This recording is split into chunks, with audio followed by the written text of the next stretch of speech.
Coba bayangkan ya, lebih dari 13 triliun rupiah. Uang hasil korupsi akhirnya kembali ke kas negara. Nah, hari ini kita mau deep dive khusus nih buat Anda, kita kupas tuntas peristiwa penting ini. Oke, jadi dari sumber-sumber yang ada, ini kan tergambar ya, kasus korupsi ekspor CPO, crude palm oil.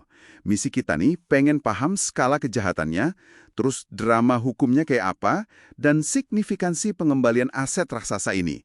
Gimana sih semua ini bisa terungkap? Kita mulai dari momen yang cukup simbolis ya.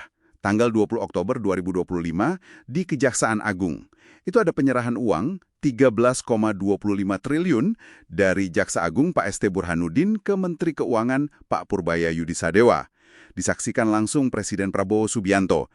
Malah ada visual tumpukan uang tunai juga kan 2,4 triliun biar kelihatan gitu loh. Gedenya nilai yang balik. Ini kayaknya bukan seremoni biasa aja ya. Betul, betul.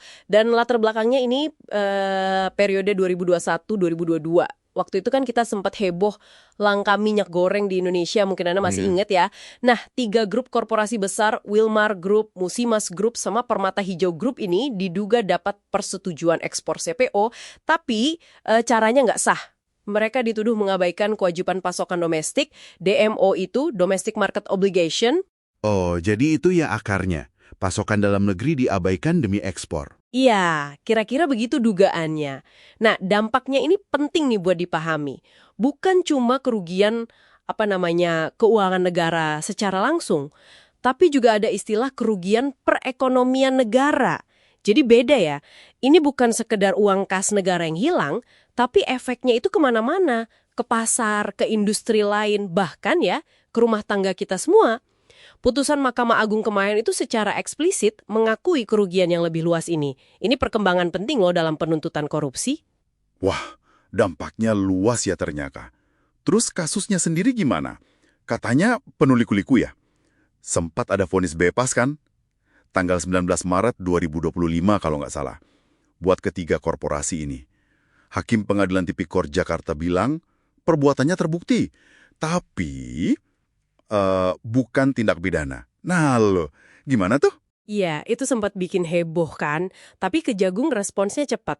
Selain langsung siapin kasasi, jadi upaya hukum luar biasa ke Mahkamah Agung, mereka juga ngebongkar dugaan skandal lain. Ada dugaan suap nilainya lumayan gede, 60 miliar. Katanya sih dirancang buat beli vonis bebas itu. Nah, penyelidikan ini langsung nyasar ke oknum hakim, panitera, pengacara. Jadi upaya bongkar mafia peradilan ini jadi momen krusial banget.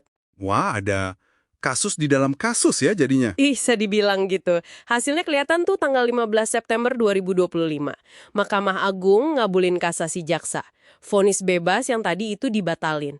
Ketiga korporasi dinyatakan bersalah.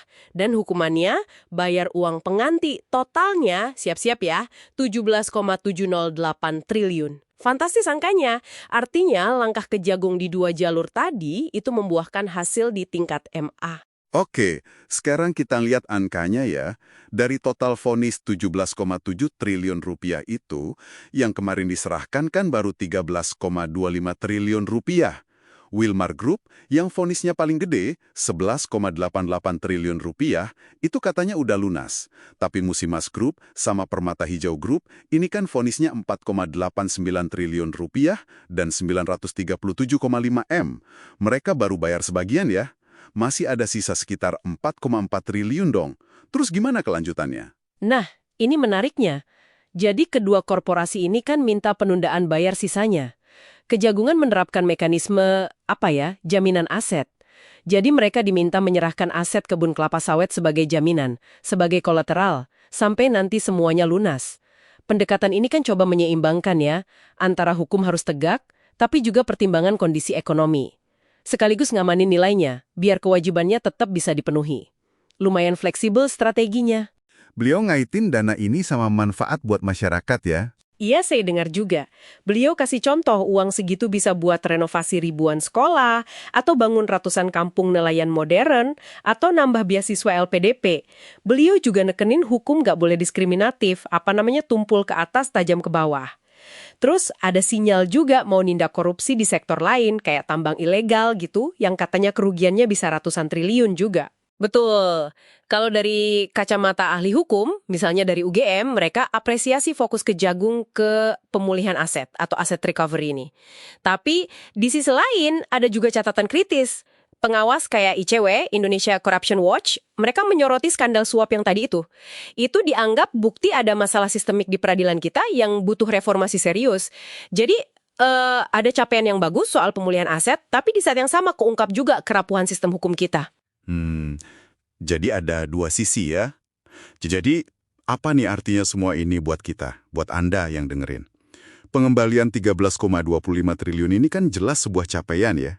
Kayak ngirim pesan gitu, korporasi besar pun bisa dituntut dan negara bisa pulihin kerugian ekonomi yang lebih luas. Iya, itu satu sisi.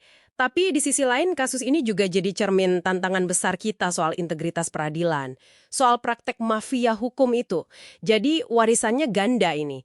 Ada kemenangan besar dalam penindakan dan pemulihan aset, tapi sekaligus jadi pengingat keras kalau PR reformasi sistemik kita masih banyak banget. Oke, sebagai penutup nih, mungkin satu pertanyaan buat Anda renungkan di rumah. Kira-kira semangat berantas korupsi ini bakal konsisten nggak ya diterapin ke sektor-sektor lain yang juga rawan? Kayak tambang tadi misalnya. Dan yang nggak kalah penting, gimana kita bisa mastiin nih, triliunan rupiah yang udah balik ini benar-benar dikelola transparan dan sesuai janji-janji pembangunan tadi untuk kesejahteraan Anda semua. Nah, itu mungkin yang perlu kita kawal bersama ya.